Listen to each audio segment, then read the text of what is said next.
A graça e a paz do Senhor Jesus, irmãos, estamos aqui no capítulo 32 de Gênesis e, recapitulando, Jacó, ele sai nos capítulos anteriores, né? Ele sai da terra de Labão com toda a sua família e vai diante do propósito de Deus. Deus aparece para ele nos capítulos anteriores e lembra ele do voto que ele fez com Deus, né? E que o voto seria, se Deus fosse benevolente ali em relação à reunião dele com o irmão dele, né? E tudo desse bem ali, ele ia colocar Deus como Deus da vida dele. E aí, ele parte em relação à parentela dele aí para perto do irmão dele, a caminho, então de cara já aparece aqui, ó, os anjos de Deus lhe saem ao encontro, né? E ele dá aquele nome daquele lugar de Manaim, e a gente vê, né, que Romanos 8:28 fala, né, que todas as coisas cooperam para o bem daqueles que amam Deus e que estão segundo o seu propósito, né? Então, estamos debaixo do propósito de Deus, os anjos de Deus estão a serviço do propósito de Deus, então eles nos cercam, né? Maravilha. E aí, no versículo 9 aqui, a gente vê ele lembrando, né, fazendo uma oração. No final ele fala, ó, Senhor, o Senhor que me disse, né, para tornar a tua terra e a tua parentela e te farei bem. Então ele começa a fazer uma oração, ele está morrendo de medo aqui, de como ele vai encontrar o irmão dele, como que vai estar isso. Ele manda uma comitiva na frente, cheia de animais, ele separa a família dele em dois bandos, porque se Isaú tivesse vindo furioso, atacaria um deles e a outra parte se safaria, né? Então se livraria. Então ele está falando, livra-me da mão do meu irmão, Senhor. Ele está morrendo de medo aqui. E aí ele diz aqui que ele desperta no meio da noite, levanta o pessoal todo e parte para o Val de Jaboque, aí passa por esse vale, todo mundo passou, ele é o último, e aí vem um homem e começa a lutar com ele. E esse homem luta com ele prevalece com esse homem, segura esse homem, e esse homem fala, deixa eu ir porque está raiando, eu tenho que voltar, e esse homem vai e muda o nome de Jacó para Israel, não é mais Jacó, trapaceiro, né? Não é mais esse nome, agora é Israel, que significa príncipe de Deus, porque lutaste com os homens e com Deus e prevaleceste, né? Esse é o tipo de luta que Deus quer que a gente tenha, que a gente persevere, que a gente lembre a Deus das promessas dele, que a gente insista com Deus, eu quero ser mudado, eu quero ser transformado, né? Eu quero deixar meu passado para trás, e é o que Deus faz com a gente, pega e muda o nosso nome, né? E nos deu um novo nome, um nome profético, né? Um nome pela qual faz parte do projeto do Senhor, do propósito do Senhor. E aí, nós temos uma nova perspectiva, ok? Nós precisamos nos apegar ao Senhor e não aceitar, né? Como diz lá em Romanos 12:2, né? Não vos conformeis, não tomeis a forma desse mundo. Esse mundo nos modela com muitas coisas, né? Mas nós precisamos renovar nossa mente.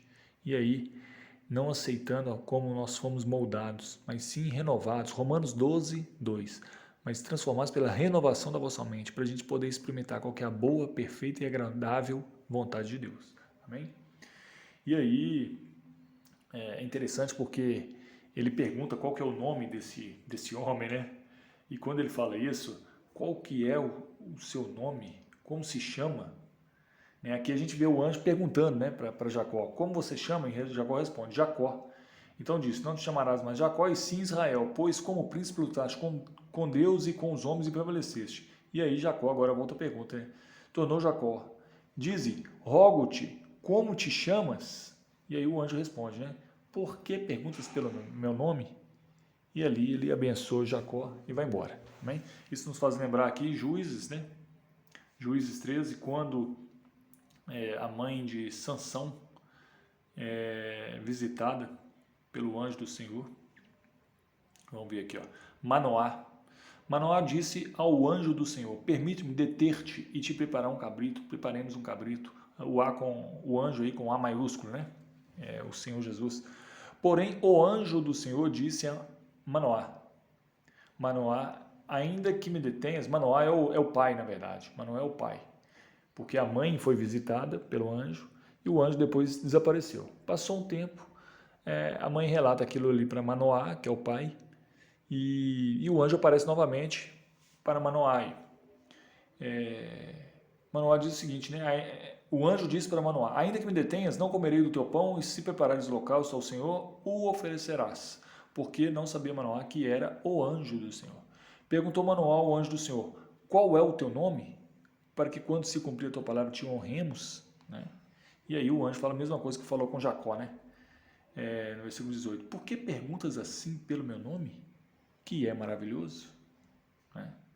E aí ele oferece um cabrito ali, ele vai e... tomou, pois, Manoá um cabrito, uma oferta de manjares, apresentou sobre uma rocha ao Senhor, e o anjo do Senhor se ouve maravilhosamente. Manoá e sua mulher estavam observando. Foi embora, né? De uma forma ali, junto com a oferta. Então, maravilhoso, né? Meu nome é maravilhoso. A gente lembra aí de Isaías 9, versículo 6, que fala profeticamente quando Jesus nasceria, né?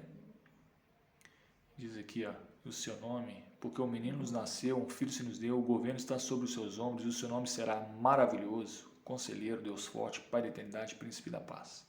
Amém? Vamos voltar lá para Gênesis, capítulo 32. Então é isso, teve esse embate aí com o anjo, né? Foi mudado o nome dele, ele agora passa a andar mancando, né? Diz ali que o pessoal não come a parte da coxa ali do animal, né? A articulação da coxa, porque o homem tocou a articulação da coxa de Jacó no nervo do quadril. Os filhos de Israel não comem até hoje, né? O nervo do quadril. Beleza? E aí mudou o jeito de andar. Então, quando nós passamos aí por um arrependimento sincero, nós não andamos mais como nós andamos anteriormente, né? Agora a gente anda da forma como Deus quer que a gente anda, né? Um novo jeito de andar. Amém? Vamos para o capítulo 33. Eles se encontram, né? Esaú antecipa ali o trajeto, aborda Jacó no meio do caminho. Jacó vai ali com muita cautela. E Esaú pergunta: o que é esse monte de animal aqui, gente, que você está me mandando, Jacó? E Jacó falou: não, porque eu estava com medo, estava receoso, isso aí é para achar graça aos seus olhos. E Esaú falou: não, não precisa nada disso não, eu tenho muita coisa já, tenho muita riqueza. E aí eles se abraçam e se beijam. Deus foi gracioso realmente, né, com Jacó. Jacó fica muito feliz com isso. E aí a gente vê no final aqui, e levantou ali um altar e lhe chamou Deus, o Deus de Israel, né? Aí Jacó cumpriu na parte do seu voto, que falou: você será o meu Deus, se eu ver que vai haver essa reconciliação com meu irmão. Então Jacó faz Deus ali de Deus, o Deus de Israel, né? Jacó, não Jacó mais, né? Porque agora é Israel, o nome dele foi mudado, ok? E acontece aqui também deles chegarem numa terra chamada Siquém. E quando eles chegam em Siquém, aqui no capítulo 33, capítulo 34, Diná, que é a filha de Jacó, a única filha de Jacó, ela está conhecendo a cidade ali de Siquém e acaba que o príncipe de Siquém ali violenta ela sexualmente, né? Estupra ela. E Jacó e os seus filhos ficam indignados com isso. Mas o menino aí, o príncipe, ele gosta de Diná e ele quer ter ela como esposa. E aí ele pede para o pai dele, né, para ir até Jacó e fazer essa intermediação e pedir ela como esposa. E aí isso acontece, e aí os irmãos ali, né, os filhos de Jacó, eles decidem o seguinte: vamos fazer o seguinte, para o nosso povo ter comunhão com o seu povo tem que todos os homens aí serem circuncidados, né? Circuncisão, cortar ali a pele do prepúcio, do pênis, né? Que é a coberta glande. E a cirurgia ali, ela no terceiro dia, ela está recuperando ainda, está tendo muita dor. E acontece que eles topam isso, né? E para ele poder casar com Diná. Então, o pessoal de Siquém, todos eles fazem essa circuncisão e diz que Simeão e Levi, eles entram na cidade. Quer ver? Deixa eu achar o versículo aqui.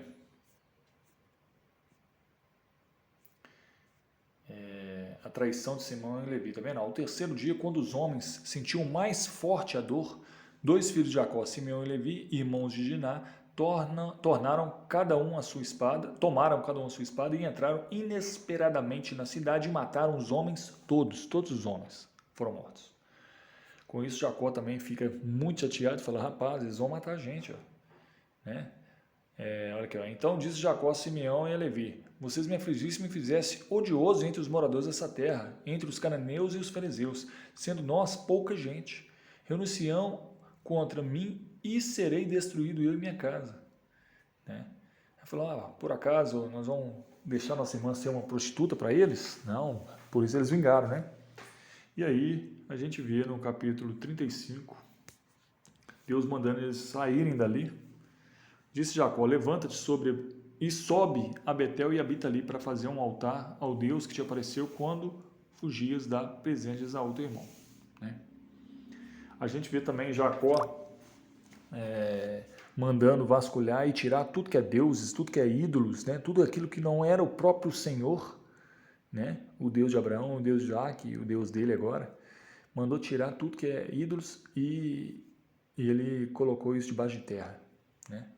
Escondeu debaixo da terra para ninguém mais ter acesso a esse Deus, porque o único Deus seria o Deus de Israel. E aí o que acontece? Morre Raquel. Raquel morre no parto. Nasce o 12º filho de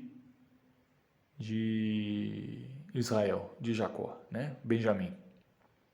E aí Jacó ele está indo para sepultar Raquel e acontece uma coisa chata aqui, ó. Quer ver? E aconteceu que, habitando Israel naquela tenda, foi Ruben e se deitou com Bila, concubina de seu pai, e Israel o soube, e eram 12 os filhos de Israel. Tá vendo?